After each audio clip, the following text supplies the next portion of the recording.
नमस्कार दोस्तों, एक बार फिर आप सभी का अपने इस यूट्यूब प्लेटफ़ॉर्म के ऊपर स्वागत है। कल आरपीएससी ने जैसे ही वापस नई फर्स्ट ग्रेड एग्ज़ाम का और सेकंड ग्रेड का हमारे लिए तो ये इम्पोर्टेंट है टीचिंग फील्ड वाले और उससे उसके साथ में ही एसआई का जो नोटिफ़िकेशन दिए एक साथ में, तो इससे अच्छा हमारे लिए कुछ भी नहीं हो सकता है। एक फेस्टिवल से बढ़ के हमारे लिए ये एक अच्छी न्यूज़ थी कल आरपीएससी ने हमें दी। मैं ये समझ रहा हूँ कि जब ये गवर्नमेंट जब इलेक्शन होने बाकी थे, जब उस समय भजन लाल जो राजस्थान के सीएम उन्होंने कहा था कि हम हर साल वैकेंसी निकाल आएँगे और यूपीएससी पैटर्न के ऊपर। तो ये बहुत ही अच्छी चीज़ है कि हम ये जो अभी हर साल नोटिफ़िकेशन आ रही है, भले नंबर ऑफ पोस्ट हमें कम दिख रही है, लेकिन मैं मानता हूँ कि आपकी कंटिन्यूटी हमारी कंटिन्यूटी इस एग्ज़ाम के साथ में बनी रहती है। तो अगर 1-2 साल, 2-3 साल हम अगर कंटिन्यू तैयारी कर लेंगे किसी एग्ज़ाम की, तो उसमें डेफ़िनेटली 100% उसमें हो ही जाता है। क्योंकि पहले क्या होता था वैकेंसी पंचवर्षीय योजना बन के रह जाती थी। तो उस समय हम लोग क्योंकि बीच में पढ़ाई छूट जाती थी तो वापस पढ़ाई के अंदर लगना एक डिफ़िकल्ट काम होता है। इस बार ये काम अच्छा हो रहा है, भले नंबर ऑफ पोस्ट कम आ रही है, लेकिन हमारे लिए अच्छी बात ये है कि कंटिन्यू वे के अंदर वैकेंसी आ रही है। हम लोग फ्री नहीं रहेंगे क्योंकि खाली दिमाग शैतान का घर होता है। तो हम इस नोटिफ़िकेशन आने के बाद में हमारे अंदर पहले से भी कन्फ्यूज़न था। फर्स्ट ग्रेड एग्ज़ाम होने के बाद में हमारे अंदर ये कन्फ्यूज़न था मैक्सिमम बच्चों के अंदर कि आखिर किसकी तैयारी की जाए? क्योंकि हमारे सामने 3 वैकेंसियाँ थी ये नोटिफ़िकेशन आने से पहले। पहला हमारे पास था आरपीएससी असिस्टेंट प्रोफ़ेसर, उसके बाद सेकंड ग्रेड, उसके बाद रीट का था। और मतलब तीनों सब्जेक्ट के अंदर हमारा सब्जेक्ट काम आ रहा था और तीनों का सिलेबस थोड़ा-थोड़ा क्या मैं कहूँगा मतलब पूरा सिलेबस अपने तीनों ही जो पोस्ट के लिए अलग-अलग था। तो एक बड़ा कन्फ्यूज़न था। अब उसके ऊपर बाद में एक कन्फ्यूज़न और आ गया। कल नाइट में जैसे ही नोटिफ़िकेशन आया, तो वापस ये कन्फ्यूज़न हमारे अंदर क्रिएट हो गया कि इसके एग्ज़ाम कब होंगे? हम लोग किसकी तैयारी करें? तो इन क्वेश्चनों के आंसर मैं आपको यहाँ पे देने की कोशिश करूँगा। ये सब मुझे ये सेशन लेना इसलिए अनिवार्य लगा मतलब मुझे आवश्यक लगा क्योंकि जब हम अगर हमने इस समय गलत डिसीज़न ले लिया, तो फिर हमें वो पूरी लाइफ़ पछतावा होता है कि काश मैं उस समय सेकंड ग्रेड की ना करके फर्स्ट ग्रेड करती, काश मैं उस समय फर्स्ट ग्रेड की तैयारी ना करके मैं असिस्टेंट प्रोफ़ेसर की करती या मैं उसमें रीट की करती या कुछ भी करता या करती जो भी हो। तो इससे अच्छा ये है कि हम अभी टाइम हमारे पास है, कल ही नोटिफ़िकेशन आई है, तो एग्ज़ाम होने में 7-8 महीने कम से कम लग जाएँगे, तो हम अच्छे से हमारा पहले से डिसीज़न ले लें, ताकि फिर ये नहीं हो कि जब हम तैयारी कर रहे हो, तो हमारे अंदर फिर क्वेश्चन उत्पन्न हो जाए, अब मुझे अपना रथ उस ओर मोड़ देना चाहिए। तो ये क्वेश्चन बाद में नहीं हो, इसलिए इस सेशन को आप पूरा देखना और मैं उम्मीद करता हूँ कि आपके जो भी डाउट होंगे, डिसीज़न लेने के लिए भई मुझे असिस्टेंट प्रोफ़ेसर की करनी है, फर्स्ट ग्रेड की करनी है, सेकंड ग्रेड करनी है या रीट की करनी है, जो कुछ भी करना हो, आपको समझ आ जाएगा कि हमारा डिसीज़न लेने का आधार क्या होना चाहिए। अब एक बात और इसमें आ रही है, कुछ लोगों के मैसेज आ रहे हैं कि सर फर्स्ट ग्रेड का एग्ज़ाम हो गया, सब्जेक्ट अच्छा नहीं हुआ या जीके अच्छा नहीं हुआ। मैं ये मानता हूँ चलो 2 ही अच्छे नहीं हुए या कि किसी का सब्जेक्ट अच्छा नहीं हुआ होगा, किसी का जीके नहीं होगा। ये तो ह्यूमन नेचर है, ये एग्ज़ाम का नेचर है, सब अच्छे नहीं हो सकते। मैंने पहले ही कहा था कि डिपेंड करता है आपके वो 3 घंटे आप उनके साथ कैसा व्यवहार करते हो, वही 3 घंटे आपके फ्यूचर का निर्माण करेंगे। आपने पढ़ाई कर ली 1 साल के अंदर लेकिन 3 घंटों ने आपका साथ नहीं दिया या आपने उन एग्ज़ाम हॉल के 3 घंटों का साथ नहीं दिया, तो कुछ नहीं होने वाला है। शायद अब आपको वो बात मेरी याद आ रही होगी जब मैंने आपको बताया था कि रिविज़न और प्रैक्टिस क्यों ज़रूरी है, क्योंकि एग्ज़ाम हॉल के अंदर नेगेटिव मार्किंग को रोकने के लिए ज़रूरी है। अब आप जो लोग किनारे के ऊपर है या जिनका सब्जेक्ट या पेपर के अंदर जो मतलब कम नंबर आ रहे हैं या जिन्होंने पिछले 1 साल से तैयारी की थी, फिर भी वो बाहर हो रहे हैं, उसका एक ही कारण है नेगेटिव मार्किंग। आप देखना कि आप सोचना इस बात के ऊपर कि आपके नेगेटिव क्वेश्चन कितने हुए और उसमें भी आप ये देखना, ये आप एनालिसिस करना कि आपके जो क्वेश्चन नेगेटिव हुए, क्या वो वास्तव में आपको आते नहीं थे या आपको आते हुए भी आपने गलत किए? तो ये जिस दिन इसका सॉल्यूशन मिल जाएगा आपको और ये सॉल्यूशन जब आप अपने इंटरनल म आप अपने इंटरनल मतलब विवेक से इसका सॉल्यूशन निकाल दोगे, तब आपको समझ आएगा कि सिलेक्शन लेने का रास्ता क्या होता है। बाकी सिलेक्शन लेना कोई टफ काम नहीं होता है, एग्ज़ाम को अच्छे से हैंडल करना होता है। जिस प्रकार से एक घुड़सवार वो अपने घोड़े को जिस प्रकार से उसको हैंडल करता है अच्छे से, उसी प्रकार से हमें एग्ज़ाम को हैंडल करना होता है। तो एग्ज़ाम अगर खराब हो गया है, तो भी ईश्वर को दोष दे दो, ईश्वर को बोल दो कि ईश्वर को आप उसको धन्यवाद दे दो दोस्त की जगह कि वो डेफ़िनेटली आपकी लाइफ़ के अंदर उससे वो अच्छा करना चाहता है। बाकी वो भगवान किसी के साथ बुरा नहीं करते हैं, कहा जाता है कि माँ सरस्वती कभी भी अपना ऋण अपने ऊपर नहीं रखती है। आपने इस एग्ज़ाम की तैयारी की, फर्स्ट ग्रेड की, आपका नहीं हुआ, तो कोई दुःख की बात नहीं है। 2-3 दिन दुःख मना लिया, अब उस दुःख को वहाँ तक रहने दो, अब वापिस अपने अगले टारगेट में लग जाओ। क्योंकि जो कुछ भी होता है, वो अच्छे के लिए होता है। भगवान श्री कृष्ण ने गीता में अर्जुन से कहा था कि हे पार्थ, जो हो रहा है, जो हुआ है तेरी लाइफ में वो भी अच्छा है, जो हो रहा है वो भी अच्छा हो रहा है, और जो आगे होगा वो भी आपके लिए अच्छा होगा। तब वो अगली लाइन उसमें कहते हैं, कर्मण्येवाधिकारस्ते मा फलेषु कदाचन माँ कर्म फल हेतुर्भुम ते संगो अस्तो कर्मणि। वो कहते हैं कि कर्म करने का तेरा अधिकार है, लेकिन फल की इच्छा रखना तेरा अधिकार नहीं है। तेरा अधिकार ये है कि तू कर्म करते हुए बिना फल के तू तेरा कर्म कर। तो हमारे को भी इस श्लोक को, जो ये भगवान श्री कृष्ण ने गीता में अर्जुन से कहा है, हमें भी इसको अपने माइंड मतलब हमें अपनी लाइफ के अंदर इसको, इसके आधार पे हमें आगे बढ़ना चाहिए। आप अपना कर्म करते रहो, कर्म का मतलब एग्जाम की तैयारी करते रहो, अपना 100% दे दो। अब आपको देना क्या है वो उस ऊपर वाले के हाथ में है, वो अपने आप देगा, जब भी उसको उचित लगा तब मिलेगा। कहते हैं कि हर चीज समय आने पे मिलती है, समय से पहले नहीं मिलती है। तो जो चीज जब मिलनी है वो मिल जाएगी, लेकिन हम हमारे कर्म के अंदर कोई कमी नहीं रखे। इसलिए मैं वापस से कह रहा हूँ, जिन लोगों का एग्जाम खराब हुआ फर्स्ट ग्रेड का, वो हार मान के मत बैठ जाना। कुछ फ़र्क नहीं पड़ेगा, 1 साल लेट जॉब लग जाएगी, 2 साल लेट जॉब लग जाएगी, कुछ नहीं फ़र्क पड़ेगा। अब कुछ लोग ये कहते हैं कि आर्थिक स्थिति सर इतनी खराब है कि, मुझे ये बताओ, अगर हमारी आर्थिक स्थिति या मतलब जो लोग तैयारी करते हैं उनकी आर्थिक स्थिति अच्छी होती तो हम तैयारी क्यों करते? जब हम बिज़नेसमैन होते हैं, हमारी फैमिली या कुछ भी हो, तो हम लोग तैयारी क्यों करते? मैक्सिमम बच्चों की आर्थिक स्थिति खराब है, मतलब खराब का मतलब सामान्य है। तो ऐसा कोई नहीं है, मतलब करोड़पति यहाँ कोई नहीं है, या अंबानी की संतान कोई नहीं है जो एग्ज़ाम की तैयारी कर रहे हैं। तो सभी की स्थिति समान है, क्योंकि अभी ये चल रहा है कि अब 1 साल के लिए और फर्स्ट ईयर के लिए तो भाई दे दो ना। जब आपने 0 से पढ़ के बायोलॉजी को आपने अपर लिमिट तक टच कर लिया है, अब तो आपको रिवीजन करना अगली वैकेंसी में, आपको उस वैकेंसी के अंदर सिलेक्शन लेने का मार्ग पता पड़ गया है, तो हिम्मत हार के मत बैठना। सिलेक्शन का एक ही रूल है, आप जिस एग्ज़ाम की तैयारी कर रहे हो, अगर उसमें नहीं होता आपका, तो वापस लग जाओ उसकी, उसके बाद जो भी वैकेंसी हो या उससे थोड़े ऊपर लेवल की वैकेंसी के अंदर आप वापस लग जाओ। और दुनिया की कोई ताकत नहीं है, अगर आप में हिम्मत नहीं आ रही तो आपके सिलेक्शन को रोक सके। ये जितने भी सिलेक्शन हुए हैं फर्स्ट अटेम्प्ट में किसी का नहीं होता, बहुत ही कम 1 या 2% लोगों के होते हैं, बाकी सभी का, किसी का सेकंड अटेम्प्ट है, किसी का थर्ड अटेम्प्ट है, किसी का फोर्थ अटेम्प्ट है। तो कोई फ़र्क नहीं पड़ेगा अगर आपने 1 साल ज़्यादा अपने अपनी लाइफ का एग्ज़ाम का मतलब स्टडी के अंदर दे दिया, अब ये फर्स्ट ग्रेड वापस आ गई। सेकंड ग्रेड की आप पोस्ट देख लो, टोटल वैकेंसी के 50% पोस्ट उन्होंने सेकंड ग्रेड के दे दी है, रीट की आ रखी है, कुछ भी आ रखा हो, जॉब ले लो, क्योंकि वर्तमान समय के अंदर, कलयुग के अंदर जॉब ही इम्पोर्टेंस है। कोई इज़्ज़त देगा अगर पास में जॉब हुई, उसके बिना कुछ नहीं है।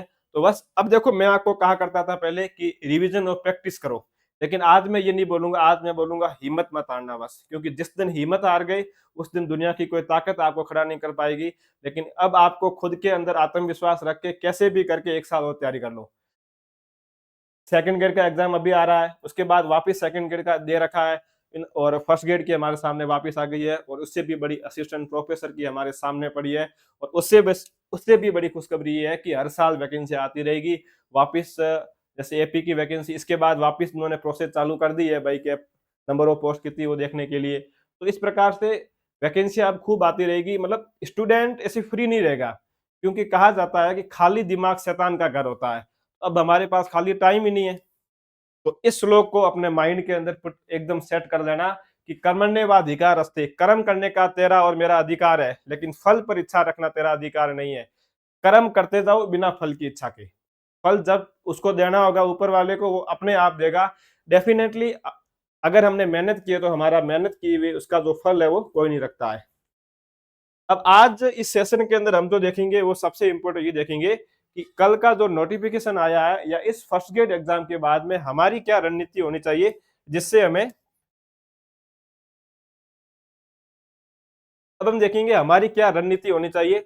हम फर्स्ट ग्रेड की ओर, हम मतलब फर्स्ट ग्रेड की प्रिपरेशन करें या सेकंड ग्रेड की करें या असिस्टेंट प्रोफेसर की करें, या आप लास्ट देख लो आप रीड की करो। तो अब इसमें कंफ्यूजन होने का मेन कारण क्या है? कारण ये है, जो बच्चे एमएससी नहीं है, पहले से सेकंड ग्रेड तैयारी कर रहे हैं, उन्हें तो कोई कंफ्यूजन नहीं है, उन्हें तो केवल सेकंड ग्रेड की तैयारी वो कंटिन्यू लग रही है। कंफ्यूजन वहां क्रिएट हो रहा है जिन बच्चों ने अभी फर्स्ट ग्रेड का एग्जाम दिया है, कुछ लोगों का अच्छा गया है, कुछ लोग उस बॉर्डर लाइन के ऊपर है और कुछ बिल्कुल ही नीचे गिर गए हैं। तो कन्फ्यूजन वहां क्रिएट हो रहा फर्स्ट ग्रेड के बाद में। अब जब कल से ये नोटिफिकेशन आया तो वापस कन्फ्यूजन ये हो गया, सेकंड ग्रेड का एग्जाम अब ये इस सितंबर के अंदर आ गया, वापस लैब असिस्टेंट का पास में बता रहे हैं। उसके बाद सेकंड ग्रेड के अंदर इस बार पोस्टें ज्यादा आ गई, जो नई वैकेंसी आई है उसके अंदर, और फर्स्ट ग्रेड के अंदर बायोलॉजी की 85 है। और उसके बाद असिस्टेंट प्रोफेसर, ये उन लोगों के लिए कंफ्यूजन है जिन्होंने एमएससी कर रखी है और साथ में नेट उन्होंने, जिनका नेट क्लियर है, ये उन लोगों के लिए कंफ्यूजन है, क्योंकि दो एक साल कम से कम नेट के लिए भी जिन लोगों ने दिया होगा तैयारी के लिए, तो नेट का भी कहाँ का यूज किया जाए ना। तो आज हम इस कंफ्यूजन को दूर करेंगे। मैं उम्मीद करता हूँ कि इस सेशन के बाद में आपके माइंड के अंदर ये कंफ्यूजन बिल्कुल नहीं रहेगा। सबसे पहले मैं बताऊंगा असिस्टेंट प्रोफेसर की तैयारी किस स्टूडेंट को करनी चाहिए, उसके बाद बताऊंगा फर्स्ट ग्रेड की तैयारी किसको करनी चाहिए, उसके बाद बताऊंगा सेकंड ग्रेड की तैयारी किसको करनी चाहिए, और उसके बाद ये भी बताऊंगा कि अब आपको कौन सी तैयारी करनी चाहिए। तो सबसे पहले मैं चलता हूं, सबसे पहले अपन आज बात करेंगे कि किस स्टूडेंट को असिस्टेंट प्रोफेसर की तैयारी करनी चाहिए, किस स्टूडेंट को असिस्टेंट प्रोफेसर की तैयारी करनी चाहिए।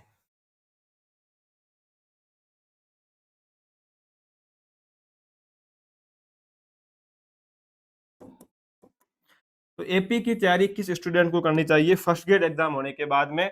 और एक और बता देता हूँ, हम स्पेशली आज बात करेंगे बायोलॉजी सब्जेक्ट को लेके, मतलब साइंस की सब्जेक्ट को लेके, जिनकी एमएससी बॉटनी में हो या जूलॉजी में हो, हम उसके ऊपर बात करेंगे। और जिनके बीएड वाले हैं उनकी भी अपन बात करेंगे, सेकंड ग्रेड साइंस की भी, सब लोग अपन बात करेंगे आज। तो सबसे पहले मैं इसके ऊपर बात करता हूँ कि एपी की तैयारी किन किन स्टूडेंट को करनी चाहिए। तो ध्यान से सुनना, आपका डाउट क्लियर हो जाएगा। अब अगर जिन बच्चों ने एमएससी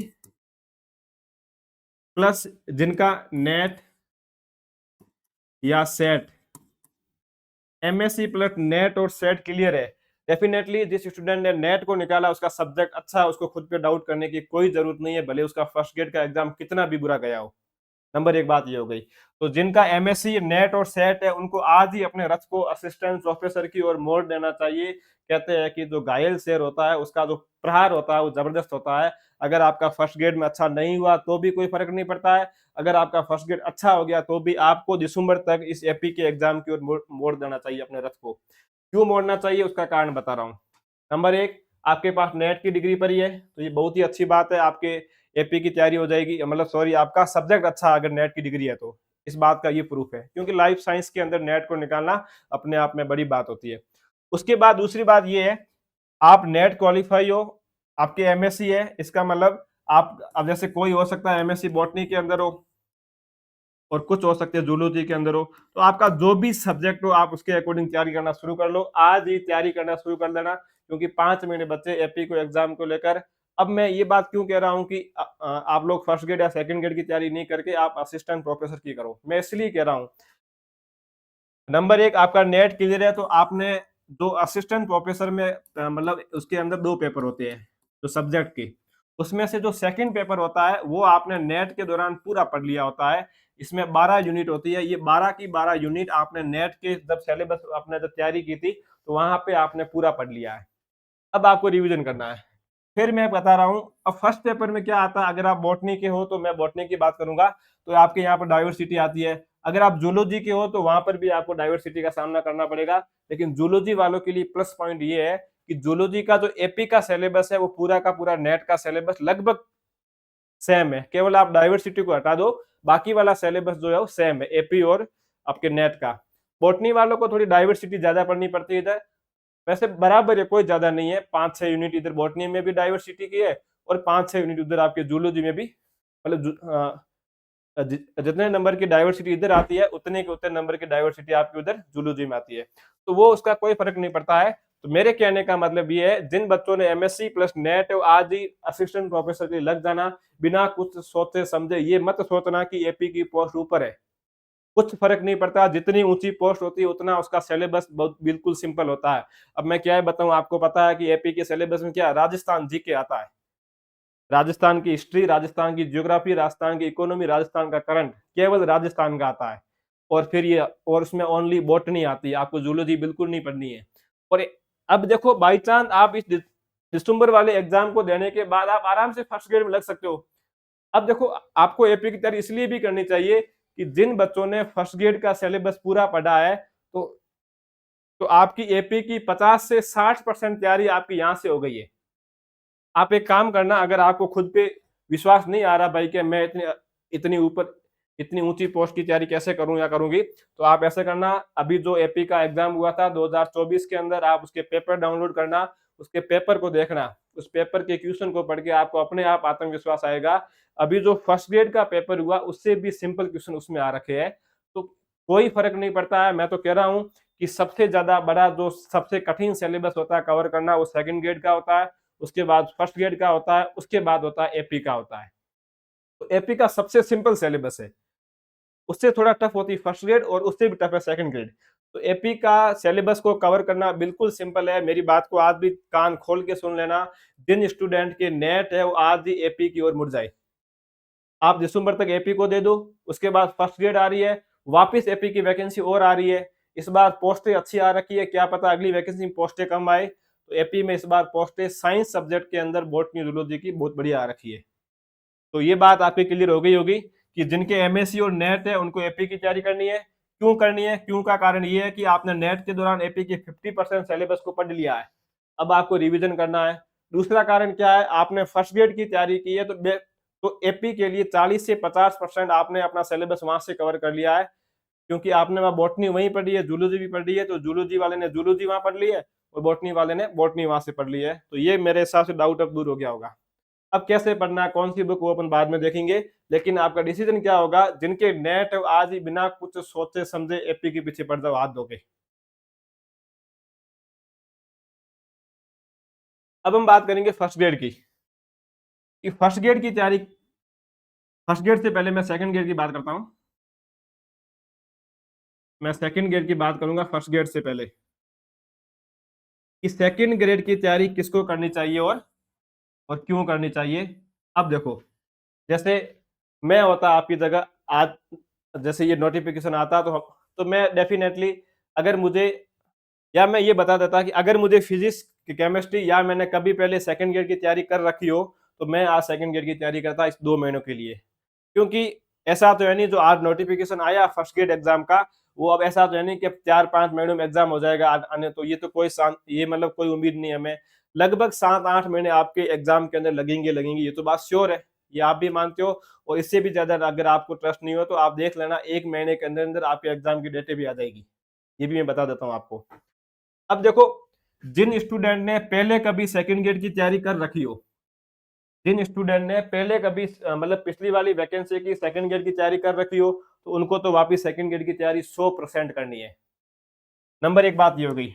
नंबर दो बात मैं ये मान रहा हूँ कि जिन स्टूडेंट ने पहले तैयारी नहीं कर रखी है, लेकिन आपकी केमिस्ट्री आपको अच्छी आती हो, केमिस्ट्री या, और आप फिजिक्स में से आप कुछ यूनिट आराम से कर सकते हो, अभी 2 महीने टाइम पड़ा है, तो आप फिजिक्स केमिस्ट्री के आप 5-6 यूनिट पढ़ लो जो सिंपल सिंपल हो। आप फिजिक्स के भी वो टॉपिक पढ़ लो जो आपको सिंपल लगे, और आराम से पढ़ सकते हो, ऐसा कुछ भी नहीं है। जीके आपने पढ़ रखा इधर फर्स्ट ग्रेड के अंदर, तो उधर आप जीके को पार कर लेना सेकंड ग्रेड के अंदर। थोड़ा बहुत अगर मेहनत करोगे अच्छे मन से, तो डेफिनेटली सेकंड ग्रेड का जीके पार हो जाएगा। उसके बाद बड़ी बात रहती है, आपको मैं इसलिए बोल रहा हूँ कि फर्स्ट ग्रेड वाले बच्चों को कि सेकंड ग्रेड की तैयारी इसलिए करनी है, क्योंकि आपने अभी बायोलॉजी के अंदर पूरे की पूरी बायोलॉजी पढ़ रखी है।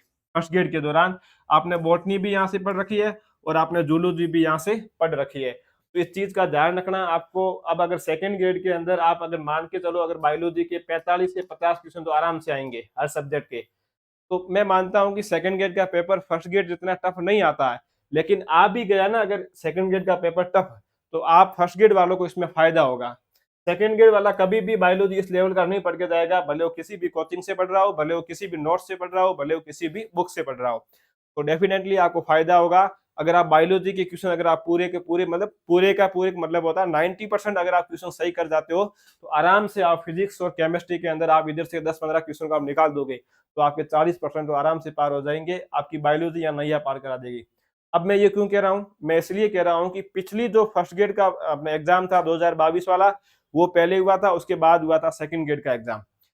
उसके फर्स्ट ग्रेड के एग्जाम होने के बाद में कुछ स्टूडेंट ने सेकंड ग्रेड का एग्जाम भी दिया था। उन्होंने बायोलॉजी के बलबूते पर सेकंड पेपर मतलब सब्जेक्ट वाले साइंस पेपर के अंदर 40% आराम से क्रॉस किया था।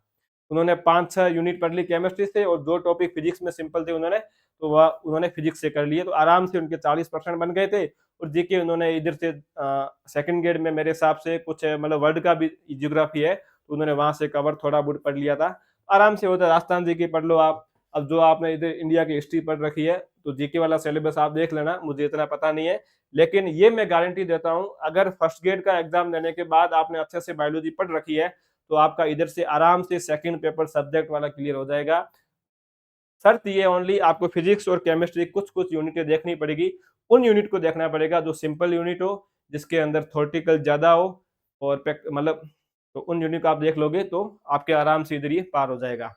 दूसरा फायदा क्या है, हमें सेकंड ग्रेड की तैयारी इसलिए करनी पड़ेगी, अब जिन स्टूडेंट के मतलब एमएससी नहीं है, वो स्टूडेंट आज तैयारी कर रहे हैं, लेकिन इसके बाद अगली वैकेंसी जो आ रखी है सेकंड ग्रेड की, भाई साहब वो शायद मेरे हिसाब से 1100 या 1300, अभी मुझे याद नहीं है कंफर्म डाटा, शायद मतलब वो 1100 प्लस पोस्टों की है। जो अपने कल नोटिफिकेशन आया वो 1200 के आसपास पोस्ट है या 1200 से अधिक है, तो बहुत ही अच्छी वैकेंसी है। उसमें जो टोटल पोस्ट है उसमें से साइंस की पोस्ट है, आप देख लो उसका आप रेशो निकाल दो कितना रेशो आता है। इतनी बड़ी वैकेंसी सेकंड ग्रेड की आ रखी है, तो फिर क्यों ना ये पहले से इसका आधार तैयार कर दिया जाए या इस वैकेंसी के अंदर कम से कम ये पता तो पड़े क्वेश्चन कहाँ से क्या आ रहा है। क्यों, देखो आपको तैयारी तो करनी पड़ेगी। आप ये सोच के बैठे हो भाई मैं फर्स्ट एग्जाम में मेरा फर्स्ट अटेम्प्ट में निकल जाए, बहुत ही कम लोगों के फर्स्ट अटेम्प्ट में एग्जाम निकलता है। 1-2% लोग होते हैं जिनका एग्जाम फर्स्ट अटेम्प्ट में निकलता है, बाकी तो को 1-2-3 प्रयास तो करने पड़ेंगे। अब जो बीच में हिम्मत हार गया वो निकल जाएगा बाहर, जो हिम्मत नहीं आ रहा वो इस समुद्र, इस बायोलॉजी रूपी, इस जॉब रूपी नाव को पार कर जाएगा।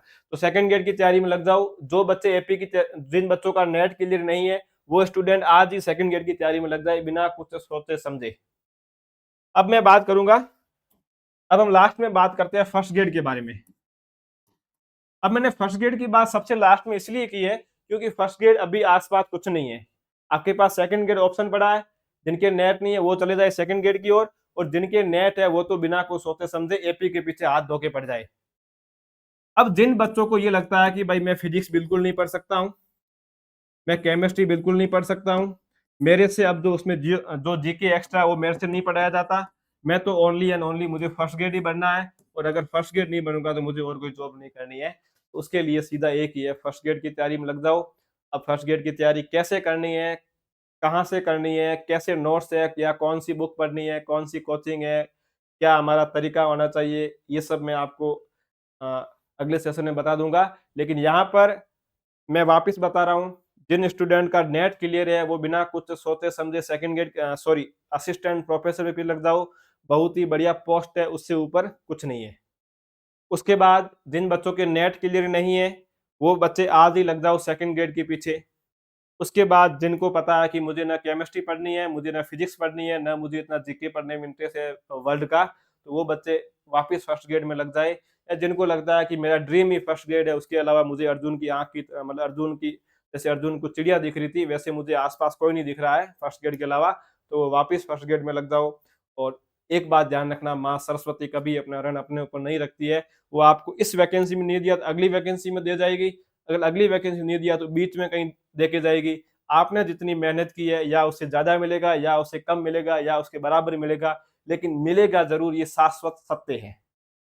बस हिम्मत मत हारना, जिस दिन हिम्मत हार गई उस दिन कुछ नहीं मिलना है।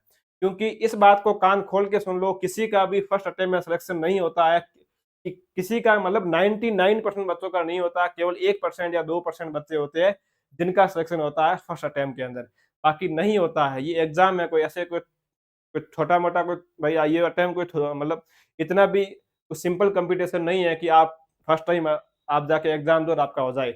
बहुत ही कम लोगों का होता है। अब आपको एक चीज़ अगर समझ में आ गई है इस एग्जाम के अंदर, तो आप अगली वाली वैकेंसी के लिए आपका सिलेक्शन श्योर है। चीज़ क्या समझनी है आपको, ये समझनी है कि मेरा सिलेक्शन इस वैकेंसी में क्यों नहीं हुआ?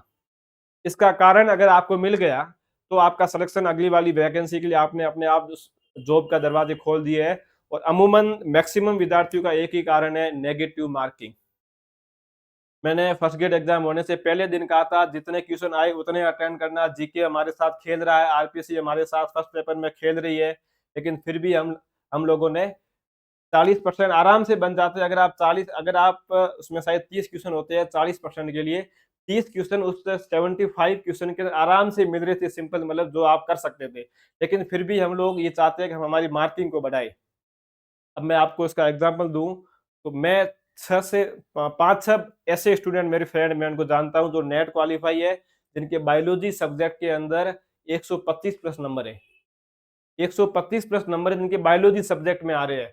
लेकिन दुर्भाग्य ये है कि वो जीके उधर कोई 38 पे आके रुक गया, कोई 39 पे रुक गया, ऐसे ये रुके हुए बैठे हैं। कारण क्या? जब उन्होंने नेगेटिव मार्किंग निकाली तो 10-10, 15-15 क्वेश्चन नेगेटिव जा रही है। वही कारण था उस एग्जाम से बाहर होने का। नहीं तो जो स्टूडेंट सब्जेक्ट के अंदर 125 प्लस जा रहा है, मतलब तो आप सोचिए कि उस स्टूडेंट ने उसका सब्जेक्ट कितना अच्छा होगा और वो जीके के अंदर 2% से कम पड़ रहा है या 2 नंबर उसके कम पड़ रहे हैं। तो ये चीज़ें टाइम के साथ हमारे अंदर हम इन चीज़ों को सीख पाते हैं।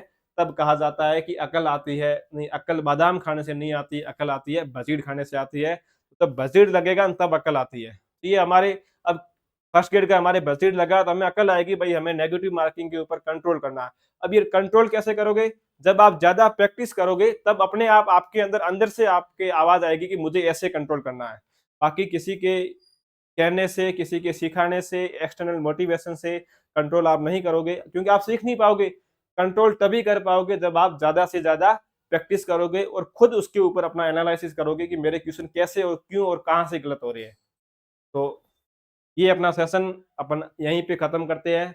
तो मैं उम्मीद करता हूँ कि आपको आपके जो भी डाउट थे कि सेकंड ग्रेड को लेकर, फर्स्ट ग्रेड को लेकर और आरपीएससी असिस्टेंट प्रोफेसर को लेके वो खत्म हो गए होंगे। अब अपन अगले सेशन में बात करेंगे स्पेशल बायोलॉजी फर्स्ट ग्रेड के लिए जो स्टूडेंट तैयारी करना चाहते हैं, उनके लिए हम बात करेंगे। सबसे पहले हमारा होगा अगर हम सेल्फ स्टडी कर रहे हैं तो हमारे पास कौन-कौन सी बुकें होनी चाहिए, हमें कहाँ से कैसे क्या पढ़ना है, प्रैक्टिस के लिए क्या करना पड़ेगा, रिवीजन के लिए क्या है, एग्जाम कब होगा, वो तो आरपीएससी का सवाल है, ये ना मैं बता सकता ना कोई और बता सकता। उसमें हम ये भी देखेंगे कि मतलब जो अभी आरपीएससी का एग्जाम पैटर्न चेंज हुआ है, ये बात थोड़ा मैं आपको अभी यहाँ और बता देता हूँ। और उसके साथ मैं आपको अगर जिन बच्चों को कोचिंग करनी है तो मैं वो भी बता दूँगा कि राजस्थान के अंदर अपने किस इंस्टीट्यूट से हम उसके साथ जुड़े ताकि हमारा एग्जाम अच्छा हो। वो मैं बताऊँगा जो मतलब अब मैं जो जिस कोचिंग का बताऊँगा ना मेरा उससे कोई लेना-देना नहीं है। केवल इसलिए कोचिंग उन बच्चों को करनी है जिनको नीड हो, जिनको वास्तव में लगता है कि मेरा सब्जेक्ट मेरे बेसिक क्लियर नहीं है, उनको कोचिंग करनी चाहिए। मैं तो मानता हूँ कि कोचिंग के बिना नहीं होगा अगर जिन बच्चों का बेसिक क्लियर नहीं है। जिनके बेसिक क्लियर है उन्हें कोई कोचिंग की ज़रूरत नहीं है, सेल्फ पढ़ाई करो, किताबें उठा लो ऑथेंटिक वहाँ से पढ़ो आप। और उसके बाद एक बड़ी बात ये है कि जो अभी पैटर्न चेंज हो रहा है हम इसके ऊपर बात करेंगे। तो पैटर्न चेंज होने का मतलब किस प्रकार से आरपीएससी ने अपने बायोलॉजी सब्जेक्ट में पैटर्न को चेंज किया है। तो मैंने इस पैटर्न के बारे में आपको एग्जाम होने से पहले कहा था पीवाईक्यू पूरे के पूरे पढ़ जाना।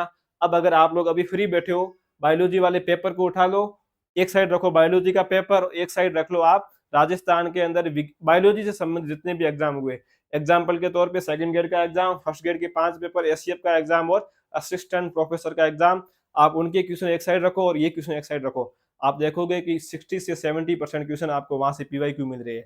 पीवाईक्यू का मतलब किसी क्वेश्चन का ऑप्शन यहाँ आपके क्वेश्चन बन के आ रहा है और किसी क्वेश्चन का क्वेश्चन आपके यहाँ ऑप्शन बन के आ रहा है। तो ये पीवाईक्यू इसे बोलते हैं। कोई कहीं एकदम कॉपी पेस्ट कहीं कुछ नहीं मिलता आज के टाइम में। इसलिए मैं वापस कह रहा हूँ, आज ही पीवाईक्यू जितने भी पेपर हुए बायोलॉजी के सभी डाउनलोड कर लो और वहां से उनको अपनी तैयारी के अंदर शामिल कर लो। ये सब बातें अपन करेंगे अगले सेशन के अंदर जब हम ये जानने का प्रयास करेंगे कि बायोलॉजी विषय को लेकर हम लोग उसकी तैयारी कैसे करें। तो ये सेशन अपन यहीं खत्म करते हैं। फिर से कह रहा हूँ, कर्म करते जाओ, फल की इच्छा मत करना।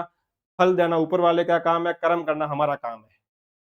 तो अगर अभी भी वो डिप्रेशन लेके बैठे फर्स्ट ग्रेड एग्जाम का तो उस डिप्रेशन को छोड़ लो, क्योंकि मैक्सिमम बच्चे वापस जाके अपनी अगली तैयारी में लग गए हैं और कुछ लोग जो अभी भी डिप्रेशन लेके घर पे बैठे हैं तो उन बच्चों से पीछे रह रहे हैं। और एक बात और ध्यान रखना, फर्स्ट अटेम्प्ट में किसी का भी नहीं होता है, 99% का नहीं होता है, केवल 1% का होता है। तो अब अगर अपन 1% में आए या नहीं आए अपना वो अपना तो अपने पे डिपेंड करता है, लेकिन 1% में आना कोई बड़ी बात नहीं है। लेकिन अगर हम 99 में भी आ रहे तो भी हमारे लिए अच्छी बात है, हम 1% में आ रहे तो भी हमारे लिए अच्छी बात है। अच्छी बात ये है कि हिम्मत मत हारना बस। जिस दिन हिम्मत नहीं हारोगे, जॉब लग जाएगी, फर्स्ट ग्रेड बन जाओगे, सब कुछ हो जाएगा, लेकिन हिम्मत हार गए तो फिर कुछ नहीं होने वाला है। Thank you.